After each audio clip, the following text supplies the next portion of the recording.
Ryari ijoro ry'amateka, ryari ijoro ryari ritegerejwe na benshi,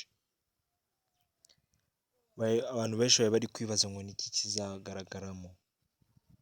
abantu bazitwara bate kuri stage, bazaza bambaye ute,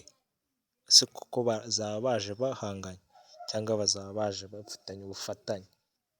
bamwe bibazaga niba bafitanye indirimbo bashobora kuba bayimurikira mu gitaramo, ntibyaje gutinda, abantu batangiye kugera kuri stade BK Arena saa munani z'amanywa kugeza ubwo bayifunguye saa 12, abantu ntibyabaye byiza igihe bafunguriye stade ko bari batangaje ko saa 9 bazaba batangiye kwinjira, igitaramo kigatangira saa 12, ariko ibyo ntibyatinze, haje kujyaho abanyempano batandukanye bahawe stage. Nongeye kubasuhuza abakunzi ba Benja TV, twabari kubagezaho amakuru y'imyidagaduro y'ubusesenguzi bw'ibitsa tuba twabakoreye muri showbiz nyarwanda, ikiganiro mujya gukurikirana The Continent Live, ikiganiro cy'imyidagaduro cyambaye mu Rwanda, showbiz nyarwanda. Umuhanzi Bruce Melody Itewacu cyangwa na The Ben bakoze igitaramo mu ijoro ryashize bise The New Year Groove, igitaramo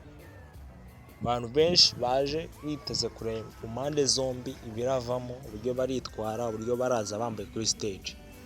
Umuhanzi Bruce Melody yanamurikiyemo indirimbo ye nshyashya yakoranye na Diamond yita Pom Pom. Umuhanzi The Ben nawe yaje kuba azana itsinda Gisubizo Ministries bakoranye indirimbo basoza igitaramo baririmbanye, habanje abanyempano batandukanye, abahanzi batandukanye yahemere stage bararirimba, ba Gisa Cy'Inganzo, ba Ruto, ba Binovia, ba Diezdora. Ibyo ntibyatinze n'aba DJs ba DJ Fix, ba DJ Brian, ntibyatinze umuhanzi Bruce Melody yaje guhabwa stage. Ikintu kitagenze neza nuko yahamagaye kuri stage akamara igihe kinini atari yaza kuri stage, ari mu bantu bari iminota agatuma igitaramo kitinda kurangira kandi karamara n'igihe kinini kuri stage. Umuhanzi Bruce Melody yakoze akomeje kuvuga ko ariyo nziza kurusha ya The Ben, kuko Ben we yaje ntabwo yakoze live, yakoze icyo twakwita nka semi live cyangwa playback, bamwe bari kubyita playback ariko ababizi ni semi live yakoze, ariko cyane cyane playback niyo yiganjemo na semi live. Yagira ngo aha akaririmba live akongera akaririmba playback, agashyiramo indirimbo agakora playback. Ni ku ruhande rwa The Ben, ariko umuhanzi Bruce Melody we yakoze full live performance, yazanye n'uwo bita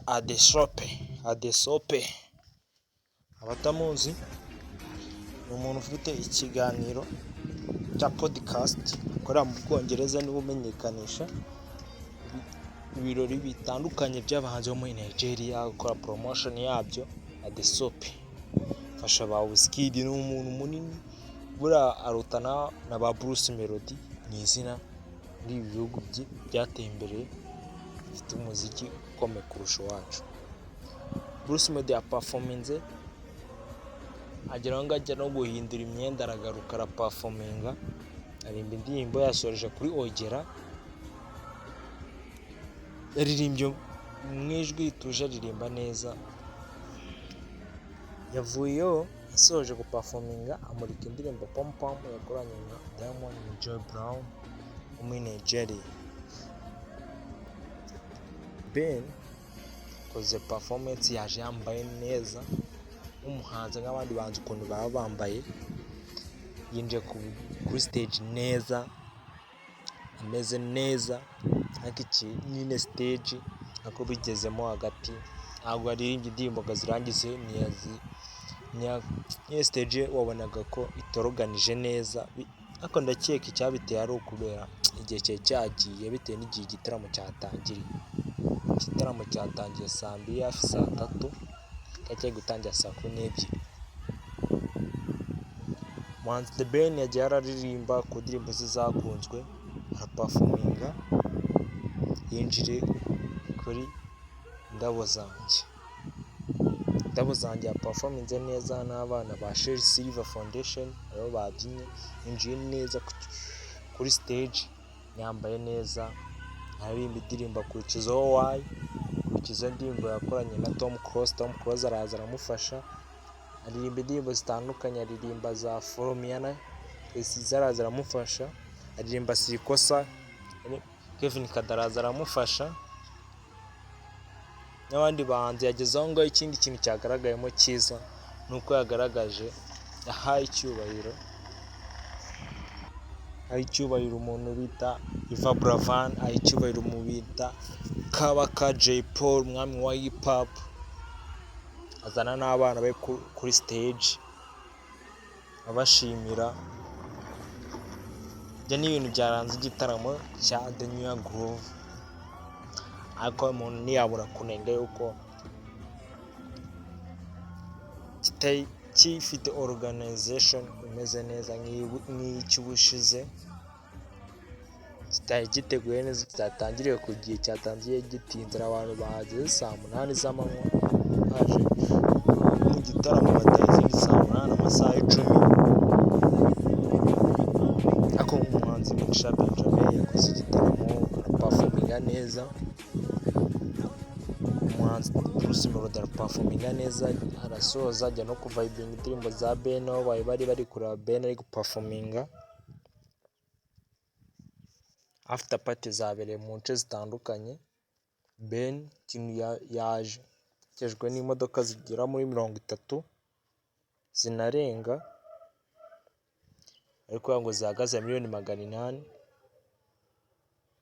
Bruce Melody nawe yazanye na V8 eshatu na bis ari kumwe na ba Rocky Kimomo baye mu Irene ba Rugazurigan na team yo ba Coach Gael baje inyuma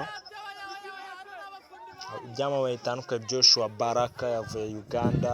DJ Pius ibyamamaye bitandukanye ba Clapton Chibonke ba Junior GT